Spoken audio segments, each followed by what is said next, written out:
Hay momentos en la vida que dividen el tiempo en dos, y pasas el resto de tus años midiendo todo como un antes o un después de ese instante.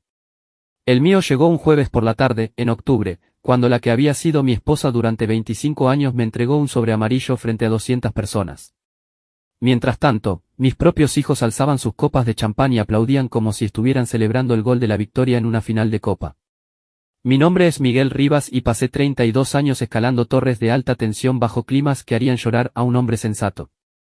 32 años con las manos envueltas en cables de alto voltaje mientras el hielo se formaba en mis pestañas y el viento intentaba arrancarme de las estructuras de acero como si fuera un trozo de cinta adhesiva mal pegado. 32 años construyendo algo que yo creía que se llamaba familia, mientras ellos construían algo completamente distinto, algo que no vi venir hasta que me golpeó de lleno en el pecho con el peso de los documentos legales y el aguijón de la traición. El Salón Los Olivos debía ser el escenario de la celebración de mi jubilación. Era uno de esos lugares que se esfuerzan demasiado por parecer elegantes, con lámparas de cristal que brillaban con una agresividad excesiva y una alfombra que había conocido décadas mejores, pero que aún se aferraba a pretensiones de grandeza como una reina de belleza olvidada que no suelta su corona.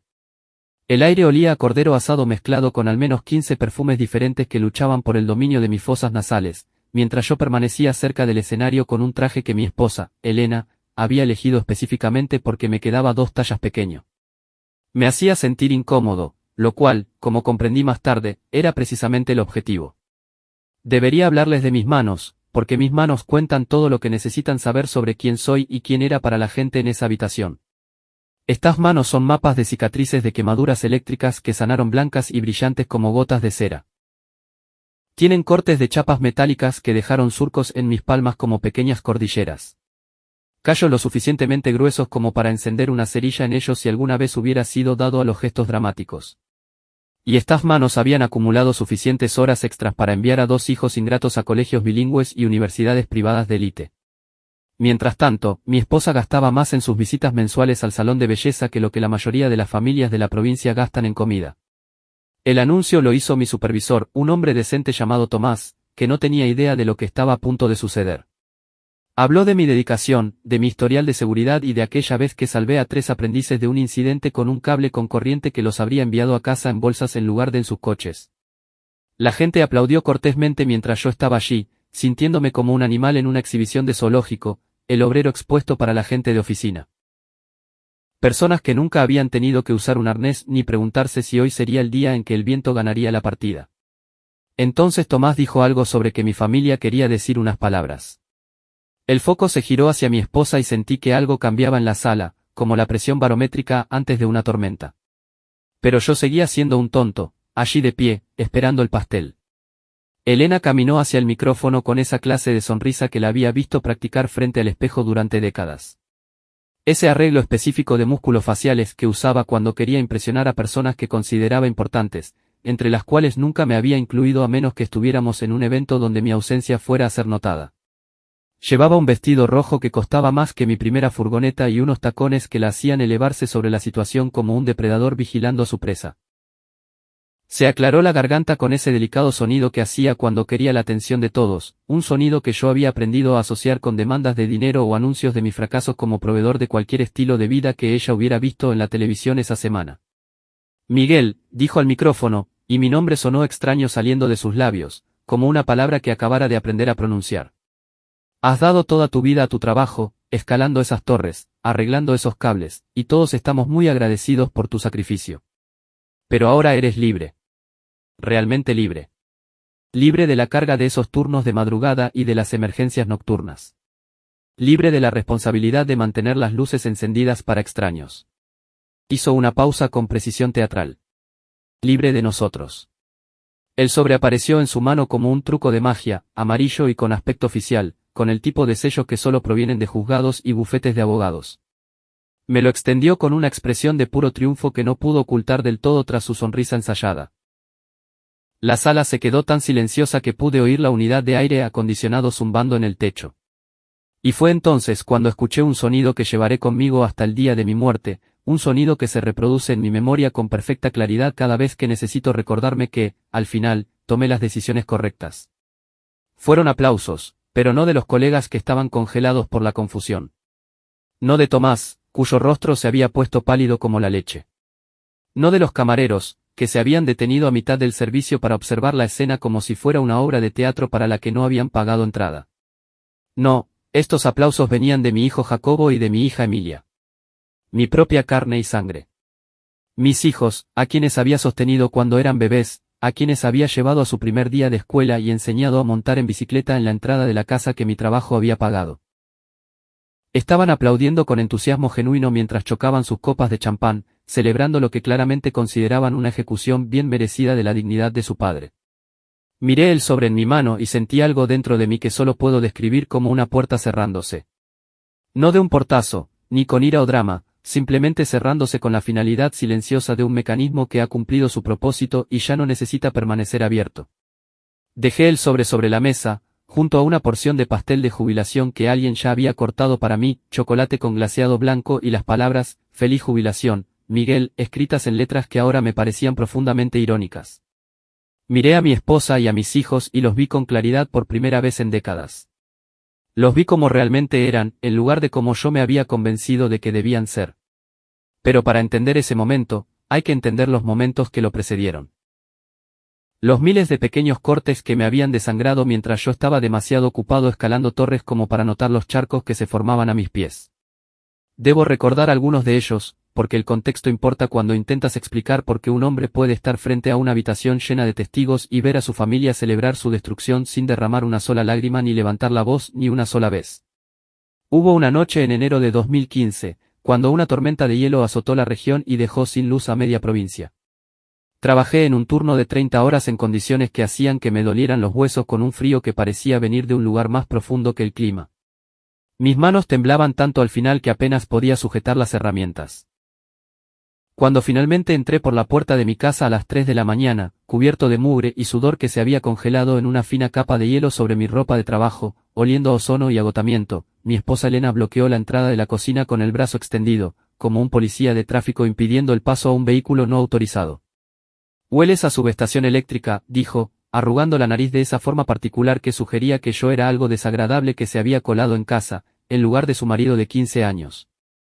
«Acabo de limpiar los suelos ayer, así que puedes comer en el garaje si tienes hambre. Hay unos sándwiches en la nevera que iba a tirar de todos modos porque el pan se está poniendo duro».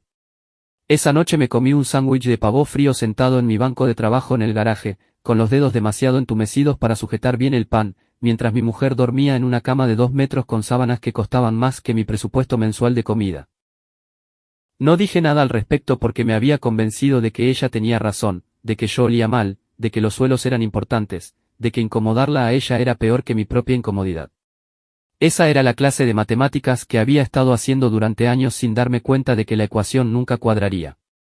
Luego estuvo el verano de 2019, cuando Emilia volvió de su costosa escuela de negocios con un grupo de amigos que parecían salidos de un catálogo para personas que nunca habían tocado la tierra o el sudor. Yo acababa de terminar un turno y entré por la puerta todavía con mis botas de seguridad y mi camisa de la empresa con mi nombre bordado en el bolsillo. Emilia me miró con una expresión de puro horror, como si yo hubiera manchado su estatus social en lugar de simplemente las baldosas de la entrada. «Es nuestro encargado de mantenimiento», les dijo a sus amigos, con una crueldad casual, mientras me señalaba como si fuera parte del mobiliario. «Se ocupa de las cosas de la propiedad. Ya saben cómo es con las casas grandes, siempre hay algo que se rompe».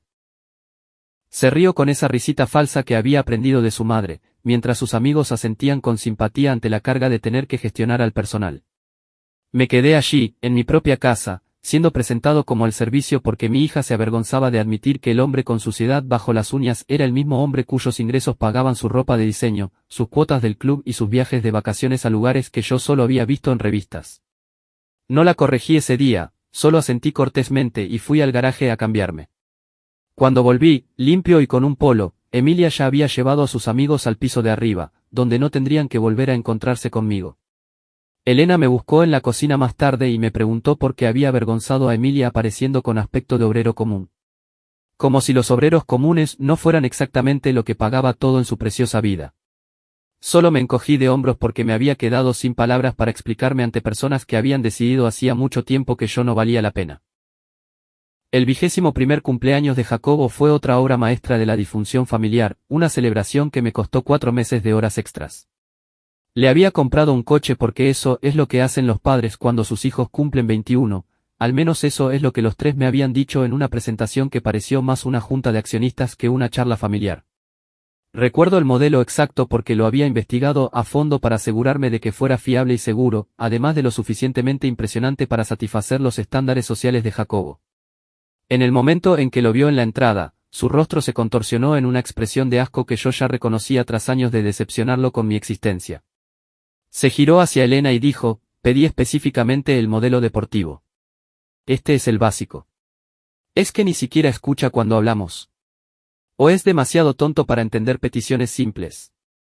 Elena le acarició el brazo con simpatía mientras sugería que tal vez podríamos cambiarlo por la versión correcta. Yo me quedé allí, haciendo cálculos mentales sobre cuántos turnos extra me costaría cubrir la diferencia, mientras mi hijo hablaba de mí en tercera persona, como si yo no estuviera presente, como si fuera solo un obstáculo entre él y las cosas que merecía.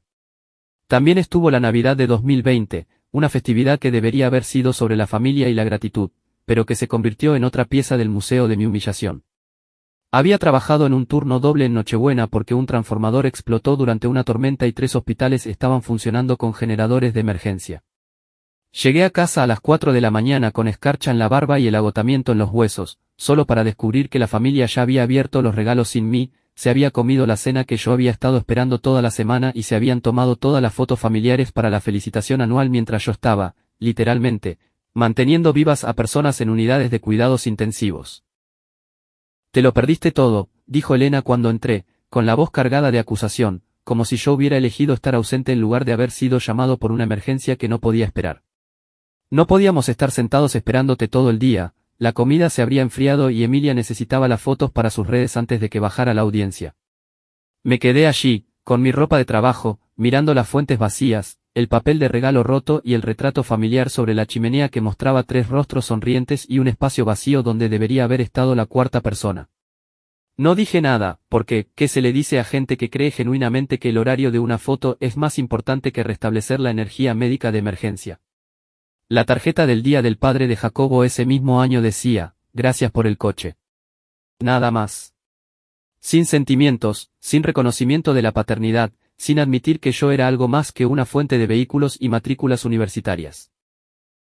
Guardé esa tarjeta en el cajón de mi escritorio como un recordatorio para cuando empezara a dudar de si mis preparativos estaban justificados o si estaba siendo demasiado duro en mis planes de contingencia. Habían pasado años tratando mi paciencia como una debilidad, mi silencio como estupidez, mi dedicación como servidumbre. Y yo lo había permitido porque me decía a mí mismo que eso era lo que hacían los buenos proveedores. Que el sacrificio significaba sufrir sin quejarse. Que los hombres de verdad absorbían los golpes y seguían adelante. Pero, en algún momento del camino, empecé a avanzar en una dirección que ellos nunca notaron, porque estaban demasiado ocupados mirando sus teléfonos, sus espejos y sus reflejos en los escaparates como para prestar atención a lo que el hombre silencioso de las botas de trabajo estaba haciendo realmente con su tiempo. Verán, mientras mi familia dormía hasta tarde los fines de semana o descansaba junto a la piscina que yo mismo había instalado con mis manos, mientras compraban en boutiques con mis tarjetas de crédito o almorzaban en restaurantes donde una sola comida costaba más que mi presupuesto diario de alimentación, mientras cultivaban sus imágenes de sofisticación de clase media alta en una pequeña ciudad que quería creerse más importante de lo que era, yo estaba construyendo un imperio ladrillo a ladrillo. Literalmente, en algunos casos. Y lo hice a plena vista, sin que ninguno de ellos hiciera una sola pregunta sobre a dónde iba o qué hacía durante las horas en las que no estaba sirviendo directamente a sus necesidades. Comenzó con una ejecución hipotecaria a las afueras de la ciudad, una casa tan deteriorada y descuidada que el banco prácticamente la regalaba solo para quitársela de encima. La compré por 17,000 euros usando dinero que había ahorrado de almuerzos que nunca hice y cafés que nunca compré, porque llevaba un termo de casa todos los días durante años mientras mis compañeros bromeaban sobre mi tacañería sin darse cuenta de que cada euro que no gastaba era un euro que invertía en algo que ellos no podían ver. Esa primera casa era un desastre de suelos podridos, papel pintado despegado y un cableado eléctrico que podría haber incendiado el lugar en cualquier momento, lo cual era perfecto para mí, porque el trabajo eléctrico era lo único que sabía hacer mejor que casi nadie en el país. Pasé noches y fines de semana en esa estructura desmoronada, arrancando lo malo y reemplazándolo por lo bueno, aprendiendo fontanería con tutoriales y técnicas de pladur con libros de la biblioteca, trabajando hasta que mis manos sangraban, y luego trabajando un poco más porque eso era mío. Realmente mío. Algo que nadie podía quitarme, ni despreciar, ni tratar con desprecio. Hubo noches en las que trabajé con linterna porque la electricidad aún era demasiado peligrosa para conectarla. Noches en las que comí sándwiches fríos sentado en cubos volcados porque no había muebles ni cocina funcional. Noches en las que dormí en un catre plegable en lo que eventualmente sería el dormitorio principal, pero que entonces era solo un esqueleto de vigas expuestas y aislamiento de hace décadas. Durante todas esas noches, Elena pensó que yo estaba haciendo horas extras en la compañía eléctrica porque esa era la historia que le contaba, y a ella nunca le importó lo suficiente como para verificarlo. Aprendí a poner azulejos arruinando 3 lotes antes de hacerlo bien. Aprendí a levantar tabiques midiendo mal y desperdiciando madera hasta que mis medidas fueron lo suficientemente precisas como para satisfacer al inspector más exigente. Aprendí que el fracaso era solo práctica para el éxito eventual, y que el único fracaso real era rendirse antes de aprender la lección. Estas eran lecciones que mi familia eventualmente aprendería por sí misma, aunque en circunstancias mucho menos clementes que un proyecto de renovación sin fecha de entrega ni testigos. Cuando vendí esa primera casa por 82,000 euros, sentí algo que no había sentido en décadas. Y no fue por el dinero, aunque el dinero ayudó. Fue darme cuenta de que era capaz de crear valor que no tenía nada que ver con cómo me veía mi familia. Que mi valor no estaba determinado por sus opiniones, sus necesidades o su interminable catálogo de decepciones por mi incapacidad de ser alguien distinto a quien yo era. Las ganancias de esa primera venta fueron a parar a una segunda propiedad, y luego a una tercera. Empecé a aprender sobre cosas que se suponía que un electricista de provincias no debía entender, cosas como sociedades limitadas, fideicomisos de protección de activos y estructuras legales que pudieran blindar la riqueza de personas que algún día intentaran reclamarla. Contraté a un abogado llamado Daniel, con quien había ido al instituto y que siempre había sido el tipo de amigo que aparece cuando importa sin pedir nada a cambio. Juntos construimos algo que existía completamente fuera de mi matrimonio, algo sobre lo que mi esposa no tenía ningún derecho legal debido a tecnicismos que ella nunca se molestó en leer en las capitulaciones matrimoniales que firmó 25 años atrás, demasiado distraída con las pruebas del vestido de novia como para prestar atención a la letra pequeña. Para cuando Elena me entregó esos papeles de divorcio en mi fiesta de jubilación, yo poseía 12 propiedades de alquiler que generaban ingresos pasivos cada mes. Un centro de trasteros en la zona industrial que había dado beneficios desde el primer día. Un pequeño complejo de apartamentos en la costa que había adquirido en una subasta desesperada y varias otras participaciones registradas bajo nombres como Alta Tensión Patrimonial S.L. y Propiedades del Río, entidades que sonaban a negocios genéricos en lugar de ser la fortaleza financiera secreta de un hombre que usaba botas de trabajo y se cortaba el pelo en una barbería de barrio que cobraba 12 euros, propina incluida. Pero déjenme contarles sobre el día en que descubrí la aventura de mi esposa. Porque ese fue el momento en que todo cristalizó con una claridad perfecta. Cuando la decisión que había estado evitando durante años se volvió no solo posible, sino necesaria. Sucedió en el entorno más mundano imaginable, porque la traición rara vez se anuncia con trompetas y luces dramáticas. Estaba haciendo un trabajo extra en un gimnasio de lujo en la zona rica de la ciudad, el tipo de lugar donde la cuota mensual cuesta más que el alquiler de algunas personas. Tenían problemas eléctricos en la zona del spa que el personal de mantenimiento habitual no lograba solucionar. Me llamaron porque tenía reputación de resolver problemas que otros daban por perdidos.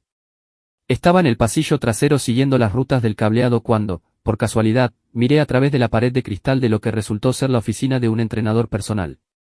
Elena estaba allí, lo cual ya era extraño porque me había dicho que había cancelado su suscripción al gimnasio meses atrás para centrarse en el bienestar en casa, lo que aparentemente significaba beber vino y ver telerrealidad, según mis observaciones.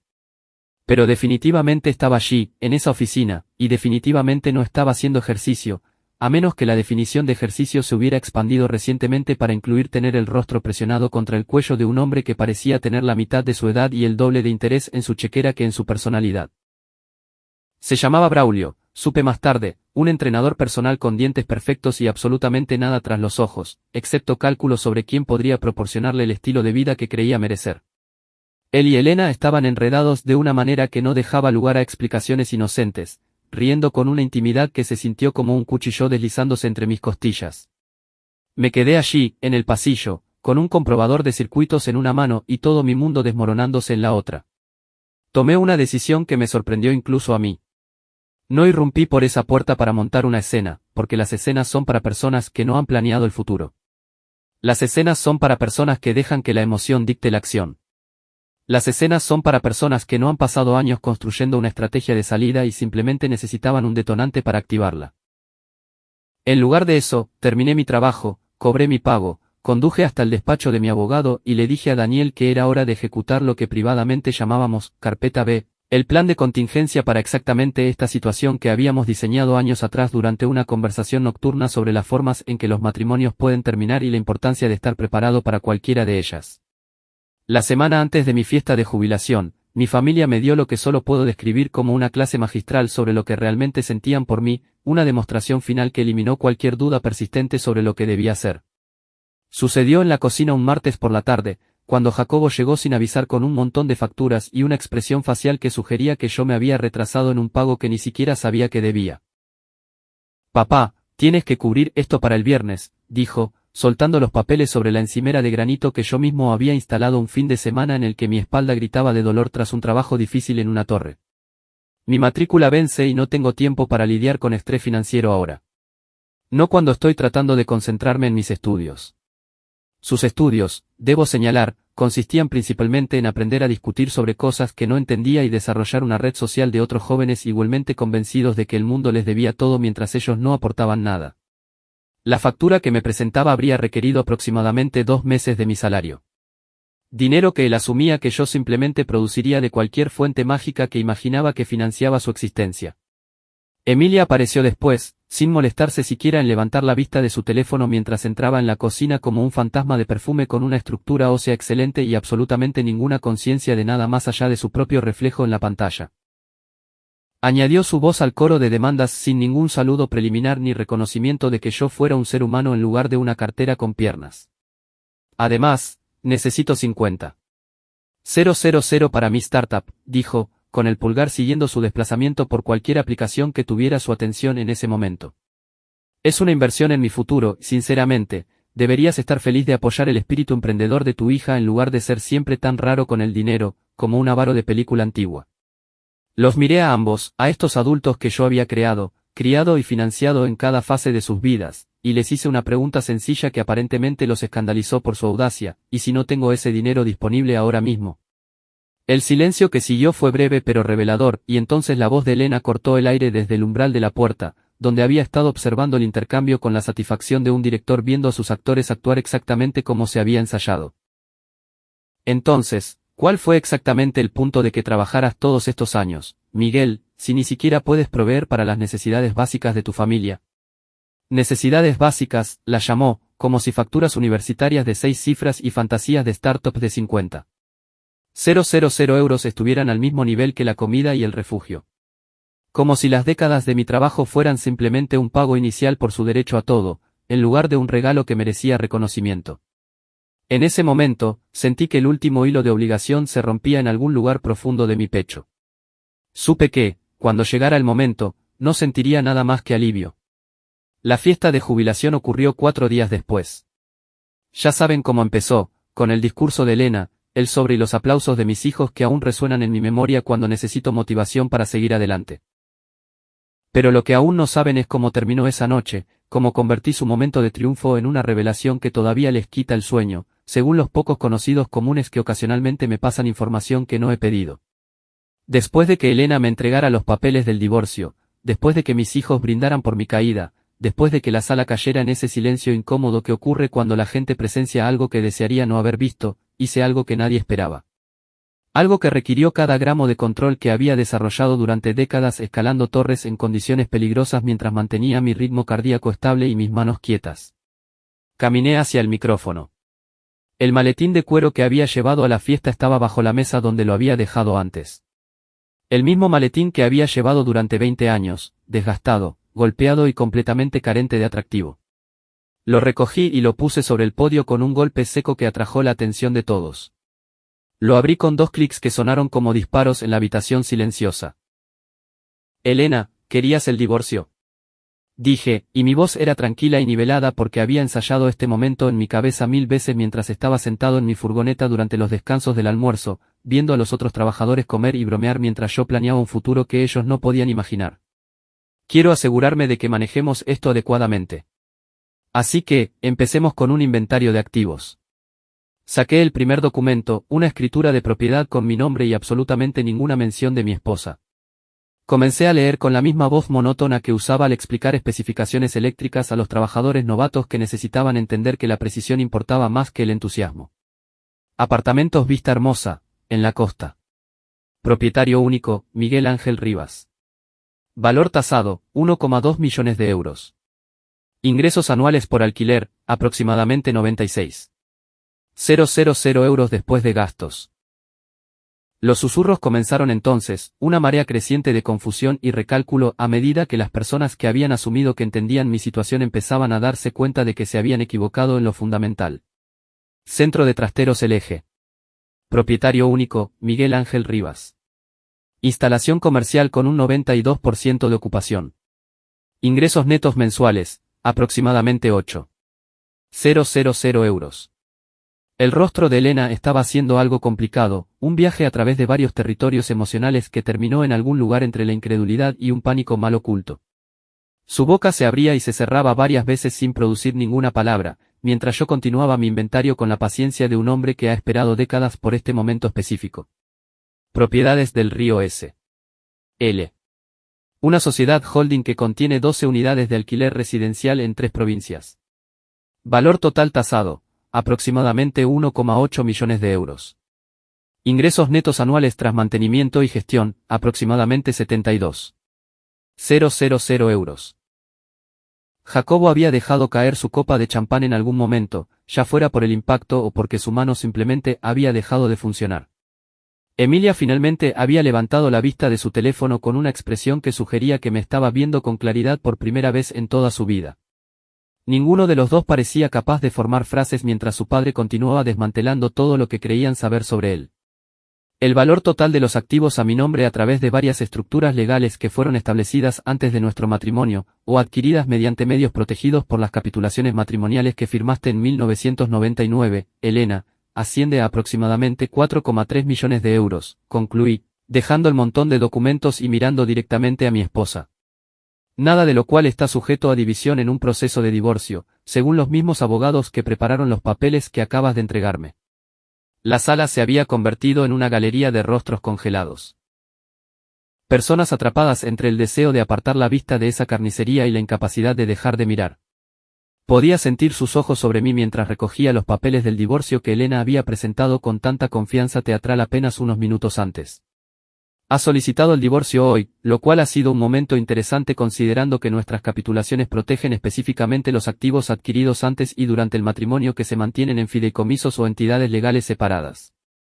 Protecciones que aceptaste cuando estabas más interesada en discutir los arreglos florales que los documentos legales, y que yo he pasado la última década asegurándome de que se mantuvieran firmes ante cualquier tribunal de este país. Saqué un bolígrafo de mi bolsillo, el mismo bolígrafo barato que había usado durante años para rellenar órdenes de trabajo y firmar hojas de horas, y firmé los papeles del divorcio allí mismo, sobre la superficie pulida del piano de cola que el salón había colocado cerca del escenario con fines decorativos que probablemente no incluían la disolución de un matrimonio de 25 años. Nuestra casa, que eres libre de conservar, tiene aproximadamente 200.000 euros pendientes de hipoteca. Pagos que yo he estado haciendo durante los últimos 15 años y que ahora pasarán a ser tu responsabilidad a partir de mañana por la mañana, cuando notifique al banco nuestro cambio de estado civil. Dejé los papeles firmados sobre el piano y miré a la mujer que había sido mi esposa durante un cuarto de siglo, que había compartido mi cama y comido en mi mesa y criado a mis hijos mientras, de alguna manera, nunca me veía como algo más que una fuente de ingresos y un blanco para su desprecio. Los coches de la entrada son de renting, lo que significa que tendrás que hacerte cargo de las cuotas tú misma o devolverlos al concesionario. Y las tarjetas de crédito en tu cartera son cuentas conjuntas que cerraré a primera hora de mañana. Así que te recomiendo usar efectivo para cualquier compra que planees hacer en el futuro cercano. Recogí mi maletín y lo cerré con esos mismos 2 clics. Miré a la sala llena de gente que había venido a celebrar mi jubilación y que, en cambio, había presenciado algo que contarían a sus amigos durante años. Sentí algo que no esperaba sentir. Algo que no era ni triunfo ni ira, sino simplemente paz. La clase de paz que viene de ser finalmente honesto después de años de fingir. Pasé 32 años escalando torres eléctricas y arriesgando mi vida para mantener las luces encendidas para personas que nunca conoceré. Y pasé 25 años siendo tratado como algo menos que humano por las personas que se suponía que debían amarme. Hice ambas cosas sin quejarme porque estaba construyendo algo que ninguno de ustedes notó jamás. Algo que era solo mío. Algo que no me pueden quitar ni unos papeles de divorcio, ni unas palabras crueles, ni unos hijos que aplauden la humillación de su padre. Caminé hacia la salida, pasando por mesas de colegas atónitos y a través de un pasillo de susurros que me seguían como la estela de un barco. Me detuve en la puerta un último momento, girándome para mirar a mi familia, que permanecía congelada cerca del escenario como estatuas en una exhibición de museo sobre los peligros de subestimar a los hombres tranquilos. Querías libertad, Elena, y te la estoy dando. La libertad de descubrir exactamente quién eres sin mis ingresos para definirte. La libertad de construir algo propio en lugar de destruir lo que yo he construido. La libertad de ser la mujer independiente que siempre afirmaste querer ser cuando explicabas por qué no necesitabas mostrarme respeto ni gratitud. No di un portazo al salir, porque los portazos son para la gente que quiere llamar la atención. Yo ya había obtenido toda la atención que necesitaría de esa habitación. En su lugar, caminé hacia mi furgoneta en el aparcamiento, una furgoneta que estaba pagada y registrada solo a mi nombre. Me alejé de mi antigua vida con nada más que el maletín en el asiento de al lado y el conocimiento de que todo lo que me importaba ya me estaba esperando en un nuevo futuro que mi familia nunca sería invitada a compartir. Las consecuencias se desarrollaron durante las semanas siguientes con una eficiencia brutal que casi me hizo sentir lástima por ellos. Casi, pero no del todo. Porque la simpatía es más fácil de convocar cuando las personas que sufren no han pasado décadas destruyendo sistemáticamente tu dignidad mientras esperaban que les dieras las gracias por el privilegio. El mundo de Elena se derrumbó primero, con la velocidad y la contundencia de una casa construida sobre arena cuando finalmente sube la marea. Me enteré de segunda mano por Daniel, que tenía amigos en la comunidad legal que no podían resistirse a compartir chismes sobre la mujer que había intentado humillar públicamente a su marido electricista solo para descubrir que el electricista había estado jugando al ajedrez mientras ella apenas manejaba las damas. El entrenador, Braulio, fue el primero en desaparecer de su vida, y la velocidad de su partida habría sido impresionante si no fuera tan predecible. Porque hombres como Braulio son criaturas fundamentalmente simples que siguen el dinero como los tiburones siguen la sangre. Cuando Elena lo llamó para celebrar su nueva libertad y mencionó de pasada que esa libertad venía con complicaciones financieras significativas, él recordó de repente una cita urgente en otra ciudad que lo mantendría ocupado indefinidamente. La entidad hipotecaria fue menos amable en su abandono, enviando cartas que empezaron siendo educadas y se volvieron cada vez más agresivas a medida que Elena fallaba pago tras pago. Cartas que ofrecían opciones de modificación que ella no podía pagar y plazos de ejecución que se acercaban con cada mes que pasaba. Sé de estas cartas porque todavía tengo amigos en el servicio de correos a quienes les pareció interesante que la mujer que antes daba propinas generosas ahora apenas pudiera pagar los sellos para sus respuestas a los acreedores. Sus amigos se evaporaron después. El círculo social que había cultivado con tanto cuidado durante décadas de almuerzos, eventos benéficos y viajes de compras donde el objetivo nunca eran las compras en sí, sino la actuación de comprar, la demostración de que pertenecía a la gente que podía permitirse ser casualmente extravagante. Esos amigos de repente estaban muy ocupados cuando ella llamaba. De repente tenían conflictos de agenda cada vez que sugería verse. De repente olvidaron incluirla en los chats de grupo y en las invitaciones a eventos, hasta que dejó de formar parte del grupo por completo. La indignidad final llegó cuando intentó vender su colección de bolsos de diseño, la manifestación física de años de búsqueda de estatus y cultivo cuidadoso de su imagen, solo para descubrir que más de la mitad eran falsificaciones que había comprado creyendo que eran auténticas. Falsificaciones que había estado luciendo con orgullo en tiendas y restaurantes donde el personal reconocía los engaños de inmediato, pero no decía nada porque los clientes que creían sus propias mentiras eran los mejores clientes de todos. Me enteré de que se mudó a un apartamento de una habitación en un complejo cerca de la autopista. El tipo de lugar con paredes finas, alfombras manchadas y un olor persistente a humedad que ningún ambientador podía ocultar. A veces intento imaginar cómo debe ser eso para una mujer que una vez se quejó de que nuestra casa de 300 metros cuadrados se sentía estrecha porque no tenía una habitación dedicada solo para su ropa. Pero el ejercicio de imaginación nunca dura mucho, porque tengo cosas mejores en las que pensar. La caída de Jacobo fue educativa en formas que sospecho que aún no ha procesado del todo. Una clase magistral sobre la diferencia entre creer que mereces las cosas y ganártelas realmente. Comenzó cuando llegó a su facultad de Derecho para matricularse en el nuevo semestre, solo para descubrir que el generoso cheque que su madre le había asegurado que estaba en camino no solo no había llegado, sino que nunca llegaría porque la cuenta de la que debía salir ya no existía. El secretario fue comprensivo pero firme, explicando que la matrícula era la matrícula y las circunstancias personales eran circunstancias personales, y que ambas rara vez se solapaban en beneficio de los estudiantes cuyos padres no habían planeado adecuadamente. Jacobo se encontró de pie frente al edificio de administración con una caja con sus pertenencias de la residencia y absolutamente ninguna idea de qué hacer a continuación, porque nunca había tenido que resolver nada por sí mismo. Los bufetes de abogados con los que contactó para prácticas o puestos de nivel inicial fueron uniformemente educados y uniformemente desinteresados, porque la profesión legal es brutalmente jerárquica. Un estudiante que abandona la carrera sin título y sin contactos vale aproximadamente nada en el mercado laboral, independientemente de lo seguro de sí mismo que suene durante las entrevistas telefónicas. Jacobo terminó trabajando como mensajero para un servicio de notificaciones legales, lo que significaba que pasaba sus días llevando papeles entre los despachos de abogados que podrían haber sido sus colegas si su madre no hubiera decidido destruir su futuro en aras de un gesto dramático. Me han dicho que tiene ampollas reales en los pies de caminar por las calles del centro con zapatos de vestir que nunca fueron diseñados para el trabajo manual.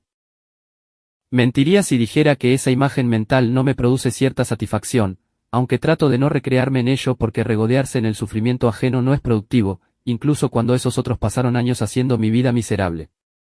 El colapso de Emilia fue más lento pero igual de completo. Un despertar gradual a la realidad de que los seguidores en redes sociales y los diplomas de escuelas de negocios no valen nada si no puedes convertirlos en dinero. Su propuesta de startup, de la que estaba tan segura, resultó ser exactamente tan inútil como cualquiera con experiencia real en negocios habría predicho desde la primera frase de su presentación. Los inversores a los que había estado cortejando dijeron lo mismo de formas ligeramente diferentes, que buscaban fundadores que se jugaran algo propio, con intereses personales en sus proyectos, con recursos que estuvieran dispuestos a arriesgar en sus propias ideas. Cuando Emilia explicó que esperaba que alguien más pusiera todo el capital mientras ella ponía toda la visión, la acompañaron cortésmente a la puerta y la borraron mentalmente de su lista de personas a las que tomar en serio. Ahora trabaja en una cafetería de carretera, uno de esos lugares abiertos las 24 horas donde los camioneros paran a tomar café y bocadillos. El personal aprende rápido que el servicio al cliente significa sonreír a pesar de los malos modos, porque las propinas son lo único que hace que el trabajo valga la pena. Entiendo que ha descubierto que los clientes pueden ser notablemente crueles con las camareras que se mueven demasiado despacio o se equivocan en los pedidos. Un descubrimiento que sospecho le ha enseñado más sobre la empatía que toda su costosa educación. Uno de sus clientes habituales, un camionero que deja buenas propinas porque recuerda lo que era trabajar en servicios, me contó que la vio llorando en la parte de atrás una noche después de que un cliente le gritara por traer el tipo de café equivocado. Una parte de mí quiso sentir lástima por ella en ese momento, porque sigue siendo mi hija a pesar de todo. Pero luego recordé cómo me había gritado ella a mí por traer mi ropa de trabajo a su vista. Y la simpatía se desvaneció antes de que pudiera formarse del todo. Pasó un año después de la fiesta de jubilación, un año durante el cual viví la clase de vida hacia la que había estado construyendo durante décadas sin admitirlo nunca. Compré una casa frente a un lago de montaña que había estado vigilando durante años. Una de esas obras maestras arquitectónicas que los fotógrafos usan para las portadas de revistas, todo cristal, madera natural y vistas que te hacen olvidar que hay un mundo más allá del agua y los árboles. Ahora me despierto cuando quiero, sin alarmas ni obligaciones. Bebo café en mi terraza mientras veo cómo el amanecer pinta las montañas con colores que no tienen nombre. Hablo con la fauna local, que aparentemente ha decidido que soy digno de confianza porque me muevo despacio y nunca hago gestos bruscos. Leo libros, veo películas y hago todas las cosas que las personas que trabajan toda su vida se prometen que harán algún día. Solo que yo las estoy haciendo de verdad en lugar de solo prometerlas. El timbre sonó un martes por la tarde en octubre, exactamente un año después de la fiesta de jubilación. No esperaba a nadie porque rara vez recibo visitas, excepto a Daniel, que suele entrar sin llamar. Cuando abrí la puerta, me encontré mirando algo que no había visto en un año y que no esperaba volver a ver jamás. Elena estaba en mi porche con un abrigo que reconocí de sus mejores tiempos porque era uno de los pocos artículos de diseño auténticos que poseía, ahora desgastado en los codos y con un botón menos. Detrás de ella estaban Jacobo y Emilia, ambos con un aspecto más delgado de lo que recordaba, y más viejos en formas que no tenían nada que ver con el paso del tiempo y todo que ver con el peso de las consecuencias aterrizando finalmente sobre sus hombros. Empezaron a hablar simultáneamente, un coro de disculpas, explicaciones y justificaciones que se solapaban y competían por la atención, como niños peleando por la aprobación de un padre, que supongo es exactamente lo que estaban haciendo, a pesar de que habían pasado años tratando esa aprobación como algo sin valor porque venía de alguien a quien consideraban inferior. Nos equivocamos, papá, dijo Jacobo, y su voz se quebró en esas palabras de una manera que podría haber sido genuina o calculada, porque ya no confiaba en mi capacidad para leerlo con precisión. Ahora entiendo lo que sacrificaste, añadió Emilia, con las manos mostrando esa aspereza que viene del trabajo honesto. Un detalle que noté con una mezcla de satisfacción y tristeza. Elena no habló de inmediato, se quedó allí mirando la casa detrás de mí y la vida que había construido sin ella. Cuando finalmente abrió la boca, me preparé para otro discurso, otra actuación, otro intento de reescribir la historia para hacerse la víctima en lugar de la culpable. Miguel, cometí un error terrible, y sé que no puedo deshacerlo, pero tal vez podríamos empezar de nuevo. Tal vez podríamos ser una familia otra vez. Tal vez todo podría volver a ser como se suponía que debía ser. Me quedé en el umbral sosteniendo una taza de café que aún estaba caliente, vistiendo ropa que costaba menos que su abrigo, aunque pudiera permitirme algo mejor. Miré a estas tres personas que una vez habían sido mi familia. Pensé en todos los años que había pasado intentando ganarme su amor. Y en todas las formas en que ellos habían dejado claro que mi amor no valía la pena. Tomé un sorbo de café porque no tenía prisa y ellos no se irían a ninguna parte hasta que yo decidiera echarlos. Aplaudieron cuando pensaron que me estaban destruyendo, dije finalmente, y mi voz era tranquila porque no me quedaba ira para ellos. Solo una clase de claridad cansada que viene de haber procesado el duelo mucho antes de que el duelo debiera comenzar. Se rieron cuando pensaron que lo estaba perdiendo todo. Celebraron mi humillación frente a todos con los que había trabajado durante 30 años. Brindaron por lo que asumieron que sería mi ruina con champán que yo pagué. Y ahora están en mi porche pidiendo otra oportunidad, como si 25 años de desprecio pudieran borrarse con 12 meses de inconveniencias. Se movieron con incomodidad, estas personas que una vez habían estado tan seguras de su superioridad, y noté detalles que se me habrían pasado por alto un año atrás. Los zapatos de Jacobo estaban desgastados en los talones de una forma que sugería que no podía permitirse reemplazarlos. La manicura de Emilia había crecido de una manera que indicaba que el cuidado profesional ya no estaba en su presupuesto. El maquillaje de Elena estaba aplicado con habilidad, pero no podía ocultar del todo las nuevas líneas alrededor de sus ojos que hablaban de noches sin dormir y de una preocupación que nunca antes había experimentado. Ustedes no me amaban, continué, y decir las palabras en voz alta se sintió como soltar finalmente un peso que había estado cargando durante tanto tiempo que había olvidado que estaba allí. Amaban lo que yo podía proveer. Amaban los cheques que firmaba, las facturas que pagaba y el estilo de vida que permitía. Pero nunca amaron al hombre de las botas de trabajo que llegaba a casa oliendo a electricidad y a esfuerzo. Nunca me vieron como alguien que valiera la pena conocer, entender o respetar. Y eso no es algo que cambie porque las circunstancias los obliguen a reconsiderarlo. Emilia estaba llorando ahora, lágrimas reales en lugar de las teatrales que había aprendido de su madre. Una parte de mí registró que esas lágrimas podrían ser evidencia genuina de crecimiento y cambio. Pero una parte más grande reconoció que el crecimiento y el cambio tendrían que ocurrir en su propio tiempo y a su propia manera. No como una estrategia para recuperar el acceso a mis recursos. Voy a darles lo más valioso que puedo darles ahora mismo, dije, y vi la esperanza brillar en sus rostros antes de que mis siguientes palabras la extinguieran. Les doy el regalo de las consecuencias. El regalo de tener que construir algo ustedes mismos en lugar de destruir lo que yo construí. El regalo de descubrir quiénes son realmente cuando nadie más les proporciona los cimientos de sus vidas. Ese regalo es más valioso que cualquier cantidad de dinero que pudiera escribir en un cheque. Aunque sé que no son capaces de verlo así ahora mismo. Retrocedí hacia mi casa, mi hermosa casa en mi hermosa montaña con mi hermosa vida esperando dentro. Me detuve antes de cerrar la puerta porque había una cosa más que necesitaba decir, una verdad más que había estado alojada en mi pecho durante años y que finalmente tenía un lugar a donde ir. Pasaron 25 años enseñándome que yo no era digno de amor ni de respeto. Y les creí durante la mayor parte de ese tiempo porque pensaba que las familias debían apoyarse mutuamente. Asumí que mi familia debía saber algo sobre mí que yo no sabía sobre mí mismo. Pero estaba equivocado. Lo único que aprendí de ustedes, al final, fue que algunas personas solo verán tu valor cuando ya no puedan beneficiarse de ignorarlo. La puerta se cerró con un sonido sólido, el sonido de una construcción de calidad y un ajuste adecuado. El sonido de un límite establecido entre quién era yo y quién querían ellos que fuera. Caminé de vuelta a mi terraza, donde mi café se estaba enfriando y las montañas seguían pintándose con colores que tendría mucho tiempo para memorizar. Me senté en mi silla y vi el sol moverse sobre el lago. Pensé en el hombre que había sido y en el hombre en el que me había convertido. Me di cuenta de que el mayor regalo que mi familia me había dado jamás fue la motivación para convertirme en alguien a quien no pudieran controlar, alguien a quien no pudieran disminuir, alguien que finalmente había aprendido que el amor dado a personas que no pueden recibirlo es amor desperdiciado, y que la verdadera paz viene de aceptar que algunas pérdidas son, en realidad, ganancias disfrazadas. El café estaba definitivamente frío para cuando terminé de beberlo, pero no me importó porque no tenía que estar en ningún sitio y no tenía nada que demostrar a nadie. El sonido de las puertas de un coche cerrándose en mi entrada me indicó que mis visitantes finalmente habían aceptado que no habría una reunión cálida, ni segundas oportunidades, ni un regreso cómodo a la vida que habían desechado por la satisfacción de verme sufrir.